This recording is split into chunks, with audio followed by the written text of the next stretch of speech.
Hello नमस्कार आदाब सत श्री अकाल और अस्सलाम वालेकुम। मैं हूं मोहम्मद अहमद काज़मी, लेकर आया हूं ख़ास एपिसोड। आपका खैर मक़दम, स्वागत और वेलकम है। मौजूदा इजराइल फ़िलिस्तीन जंग के दौरान मीडिया स्टार वर्ल्ड ने अब से पहले कई बार वेस्टर्न मीडिया की इजराइल को एक तरफा सपोर्ट करने और इजराइल को मजलूम और फ़िलिस्तीनियों को जालिम बनाकर पेश करने की कोशिशों का पर्दाफाश किया है। आज हम एक बार फिर आपको वेस्टर्न मीडिया के इस बदनुमा चेहरे से वाकिफ़ कराएंगे।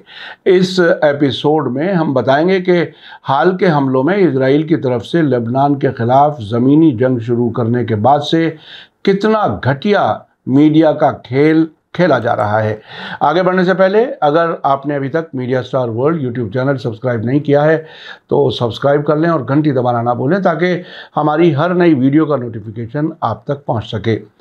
लेबनान और इजराइल के बीच जारी जंग ने दुनिया के सामने कई मुश्किल सवाल खड़े कर दिए हैं। इस जंग के दौरान मीडिया के रोल और मीडिया की आज़ादी पर भी बड़े सवाल उठ रहे हैं। इस मामले में बीबीसी और अमेरिका का फॉक्स न्यूज़ चैनल जैसे मीडिया आउटलेट्स पर इजरायली फ़ौज के साथ जुड़े होने का इल्ज़ाम लग रहा है।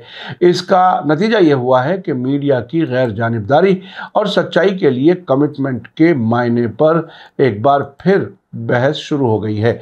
मीडिया की सबसे अहम जिम्मेदारी है कि वो समाज के सामने हकीकत पेश करे ताकि लोग सही और न्यूट्रल और गैर जानिबदार जानकारी की बुनियाद पर फैसला ले सकें। लेकिन जब कोई मीडिया आउटलेट किसी ख़ास फरीक को सपोर्ट करने लगता है तो उसकी आज़ादी और भरोसे पर सवाल उठना लाजमी है। इस पूरे मामले में जर्नलिज्म के बुनियादी उसूलों और उसकी सामाजिक जिम्मेदारियों को नए सिरे से सोचने पर मजबूर किया है। ईरान के प्रेस टीवी की जर्नलिस्ट मरियम कारेह गोजलू ने इस सिलसिले में रिसर्च की बुनियाद पर तफसील पेश की है और बताया है कि वेस्टर्न मीडिया किस तरह से इजराइल के तमाम गुनाहों को सपोर्ट कर रहा है और दुनिया को एक तरफा कहानी बता रहा है। रिपोर्ट के मुताबिक इस सब में ख़ास बात यह है कि सिर्फ बीबीसी ही नहीं बल्कि दूसरे ख़ास मीडिया नेटवर्क जैसे अमेरिका के Fox News, Washington Post, Reuters, New York Times और फाइनेंशियल टाइम्स के जर्नलिस्ट भी इजरायली फ़ौज के साथ जुड़े हुए हैं। बीबीसी की रिपोर्टर लूसी विलियमसन ने लेबनान के साउथ के हिस्से में इजरायली फ़ौज के साथ मिलकर रिपोर्टिंग की है।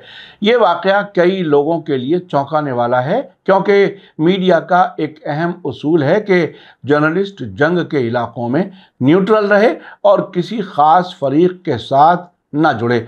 लूसी ने अपनी रिपोर्ट में कहा कि इजराइल का ज़मीनी हमला हिजबुल्लाह के हथियारों और बुनियादी ढांचे को तबाह करने के लिए किया जा रहा है। ये बयान इजरायली फ़ौज की कार्रवाई को जायज़ ठहराने के तौर पर देखा गया। इससे भी ज़्यादा फ़िक्र की बात यह है कि लूसी की रिपोर्टिंग में लेबनान के गांवों की तबाही और इजरायली फ़ौज के हमलों से हुई बर्बादी को सही तरीके से कवर नहीं किया गया। उन गांवों में रहने वाले मासूम शहरियों की ज़िंदगी बर्बाद हो गई लेकिन उनकी तकलीफ़ और तबाही पर चर्चा नहीं की गई। इससे ये सवाल खड़ा होता है कि क्या ये रिपोर्टिंग हकीकत में आज़ाद थी।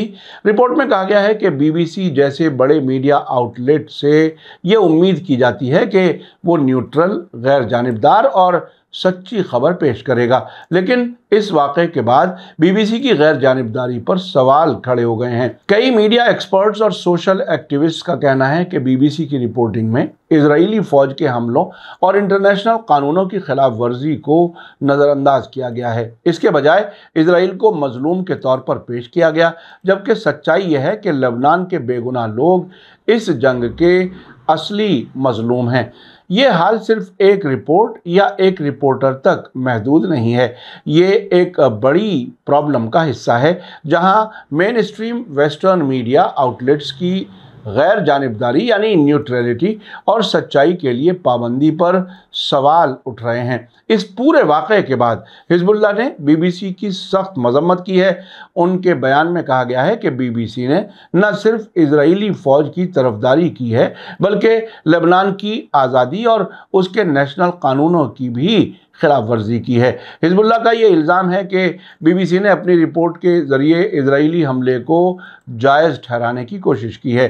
حزب اللہ کا ماننا ہے کہ BBC کی یہ رپورٹنگ صرف ایک غلط رپورٹ ہی نہیں بلکہ جان بوجھ کر اسرائیل کے ذریعے کیے جا رہے قتل عام کو صحیح ٹھہرانے اور دنیا کے سامنے اسرائیل کو مظلوم کے طور پر پیش کرنے کی کوشش کی گئی ہے۔ حزب اللہ کے علاوہ لبنان کے کئی اور میڈیا آرگنائزیشنز نے بھی BBC کی اس رپورٹنگ کی نکتہ چینی کی ہے۔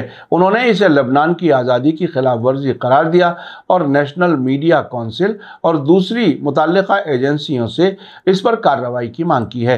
یہ معاملہ صرف باہری تنقید تک محدود نہیں رہا بلکہ BBC کے اندر بھی اس رپورٹنگ کو لے کر ناراضگی پیدا ہو گئی۔ BBC عربی کے 7 جرنلسٹ نے اس رپورٹنگ کے خلاف کام بند کر دیا۔ انہوں نے اس کے لیے BBC سے معافی اور جواب دہی کی مانگ کی ہے۔ ان صحافیوں کا کہنا ہے کہ اسرائیلی فوج کے ساتھ جڑی رپورٹنگ نے نہ صرف BBC پر بھروسے کو کمزور کیا ہے بلکہ اس نے جرنلزم کے پیشے کی عزت کو بھی نقصان پہنچایا ہے۔ یہ پروٹیسٹ اس بات کا صاف اشارہ ہے کہ BBC کے اندر بھی کئی لوگ اس رپورٹنگ کو صحیح نہیں مانتے اور اسے میڈیا کے اصولوں کے خلاف سمجھتے ہیں۔ امریکہ کے فاکس نیوز ٹیلی ویژن چینل کے رپورٹر ٹرے ینگسٹ بھی لبنان میں اسرائیلی فوج کے ساتھ جڑنے کی وجہ سے نکتہ چینی کا شکار ہوئے ہیں۔ انہوں نے اپنی رپورٹ میں حزب اللہ کے ٹھکانوں پر اسرائیلی حملے کو صحیح ٹھہرانے کی کوشش کی ہے۔ یہ سوال اٹھتا ہے کہ کیا ان رپورٹوں کو حقیقت میں نیوٹرل اور غیر جانبدار مانا جا سکتا ہے یا پھر یہ صرف ایک طرفہ نظریہ پیش کیا جا رہا ہے۔ ینگسٹ کی رپورٹ کے بعد سوشل میڈیا پر بھی لوگوں نے سوال اٹھائے ہیں کہ کیا ویسٹرن میڈیا آؤٹلیٹس حقیقت میں آزاد ہیں یا پھر وہ امریکی سامراجواد یعنی امپیریلزم اور زائونی واد کے ایجنڈے کو سپورٹ کر رہے ہیں۔ اسرائیلی فوج کے ذریعے غزہ میں جرنلسٹ پر لگائی گئی پابندیوں نے آزاد صحافت پر ایک اور سنجیدہ سوال کھڑا کر دیا ہے۔ پچھلے ایک سال میں غزہ میں اسرائیلی حملوں کے نتیجے میں 175 فلسطینی جرنلسٹ مارے جا چکے ہیں۔ یہ حملے صرف صحافیوں کو نشانہ بنا کر نہیں کیے جا رہے بلکہ یہ ایک پلان کے تحت کوشش ہے تاکہ ان صحافیوں کو ڈرایا اور دبایا جا سکے جو اسرائیلی فوج کی حملہ کارروائیوں پر رپورٹ کرنا چاہتے ہیں۔ غزہ میں میڈیا پر لگائی گئی پابندیوں اور صحافیوں کا قتل کیا جانا دکھاتا ہے کہ اسرائیلی فوج کے ذریعے میڈیا کی آزادی پر گہرا حملہ کیا جا رہا ہے۔ اس کا مقصد صاف ہے، سچائی کو چھپانا اور ایک طرفہ جانکاری کو دنیا کے سامنے پیش کرنا۔ ان تمام واقعات نے صحافتی اصولوں پر سنجیدہ سوال کھڑے کیے ہیں۔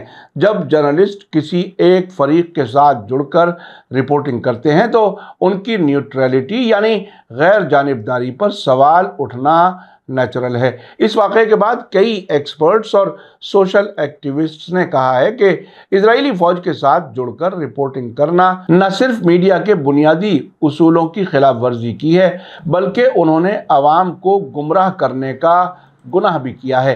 نتیجے کے طور پر کہا جا سکتا ہے کہ لبنان میں اسرائیلی فوج کے ساتھ جڑی رپورٹنگ نے میڈیا کی آزادی اور نیوٹرلٹی پر سنجیدہ سوال کھڑے کیے ہیں۔ BBC اور فاکس نیوز جیسے پریسٹیج والے میڈیا آؤٹلیٹس کے اس رول نے جرنلسٹ کی ساکھ کو ٹھیس پہنچایا ہے۔ اس واقعے سے یہ صاف ہو گیا ہے کہ میڈیا کو سچائی اور غیر جانبداری کے اصولوں پر عمل کرنا چاہیے۔ صحافیوں کی ذمہ داری ہے کہ وہ حکومت اور طاقتوں کو چنوتی دیں اور سچائی کو عوام کے سامنے لائیں۔ اس وقت میڈیا کو واپس اپنے بنیادی مقصد کی طرف لوٹنے کی ضرورت ہے۔ میڈیا کو آزاد، غیر جانبدار اور سچی رپورٹنگ پر دھیان فوکس کرنا چاہیے تاکہ عوام کو صحیح جانکاری مل سکے۔ اس واقعے سے میڈیا کو یہ سبق ملنا چاہیے کہ صحافت کا مقصد کسی نظریے کو سپورٹ کرنا نہیں بلکہ سچائی کو سامنے لانا ہے۔ آج کی میڈیا سٹار ورلڈ کی یہ پیشکش آپ کو کیسی لگی کمنٹس میں ضرور لکھیں۔ تھینک یو، دھنیہ واد، شکریہ، جے بھارت، جے ہند۔ میڈیا سٹار ورلڈ کے اور ویڈیو دیکھنے کے لیے ہمارے چینل کو سبسکرائب کریں اور سیدھے نوٹیفیکیشن پانے کے لیے بیل آئیکن دبائیں۔ اور اگر ہماری خبر سچی اور اچھی لگے تو اپنے واٹس ایپ، انسٹاگرام، فیس بک اور ٹویٹر اکاؤنٹ پر ضرور شیئر کریں۔